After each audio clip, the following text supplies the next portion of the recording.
Get out, James. You are not worthy of my family at all. Every junior gives me a gift on my birthday, but you actually asked me to borrow money. In the grand Harrington estate, resplendent under the evening lights, a grand celebration was underway.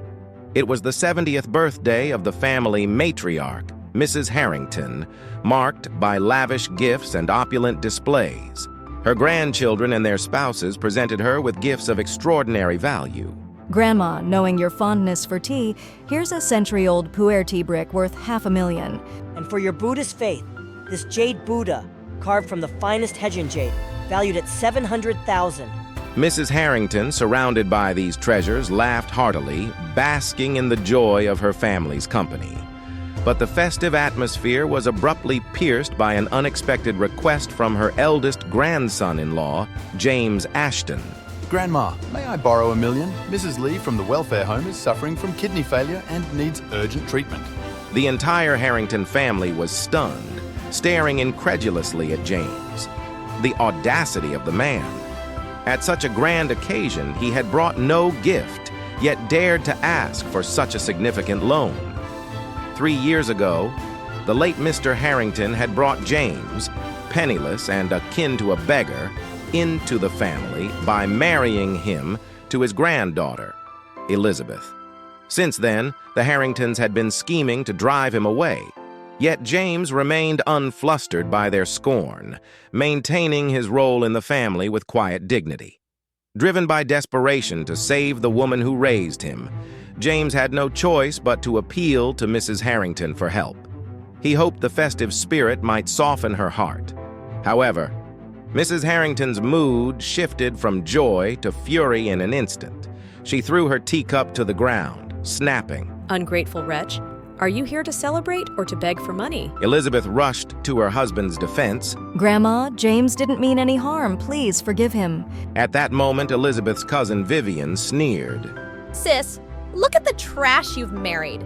My fiancé, Charles, gifted Grandma a Hettian jade Buddha. And here's your husband, shamelessly asking for money. Charles looked down on James with disdain. In his eyes, Elizabeth had wasted herself on a nobody like James. Grandma, saving a life is more meritorious than building a 7-story pagoda. Please, show mercy. Elizabeth is also pleading with her grandmother, but Mrs. Harrington was unyielding, said to Elizabeth. Help him? Only if you divorce him and marry Mr. Jang? Mr. Jang, a suitor of Elizabeth, belonged to the influential Jang family, far more powerful than the Harringtons. Just then, the butler announced the arrival of a gift from Mr. Jang. A pearl necklace worth $3 million. Mrs. Harrington's eyes lit up with delight. Ah, if only Mr. Jang were my grandson-in-law. She mused. Elizabeth firmly refused her grandmother's proposal, causing Mrs. Harrington's anger to boil over. She banished James from the estate. Resigned and disheartened, James decided to leave. Elizabeth chose to stand by him, despite her grandmother's threats to disown her. As James walked away from the Harrington estate, his cousin-in-law, Victor, mocked him, tossing a coin at his feet. Here, buy yourself some dignity. He sneered. The family erupted in laughter as James walked away, head held high, leaving the estate and its jeers behind. Rushing to the hospital, James hoped to negotiate the medical bills for Mrs. Lee. However, upon his arrival, he was stunned to learn that she had been urgently transferred to the best hospital with a large portion of her medical fees mysteriously paid. As he inquired about the remaining amount, a man in a black suit with hints of gray in his hair approached him. The man, in his 50s, bowed respectfully and said, "Young master, you've suffered much over these years." James, taken aback, asked coldly, Are you Lucas? The man's face lit up with recognition. "Yes, young master, you remember me?" James's expression hardened as memories flooded back. Of course, I remember each one of you who forced my parents to flee Sheffield with me, leading to their untimely deaths and leaving me an orphan. What do you want from me now? Lucas spoke with evident pain.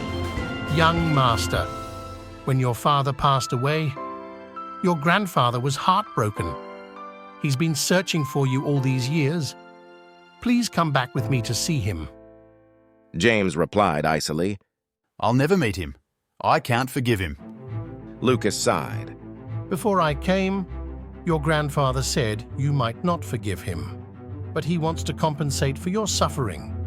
If you don't wish to return, he's willing to buy the largest enterprise in London for you and also offers you this card, handing over a top-tier black card from Citibank. James refused.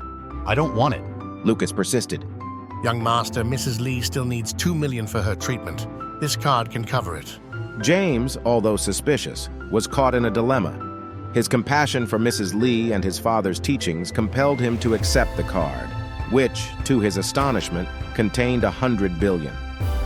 A story of love, betrayal, and redemption, James's journey unfolds in the Harrington family's opulence and scheming, revealing the complexities of family ties and personal honor.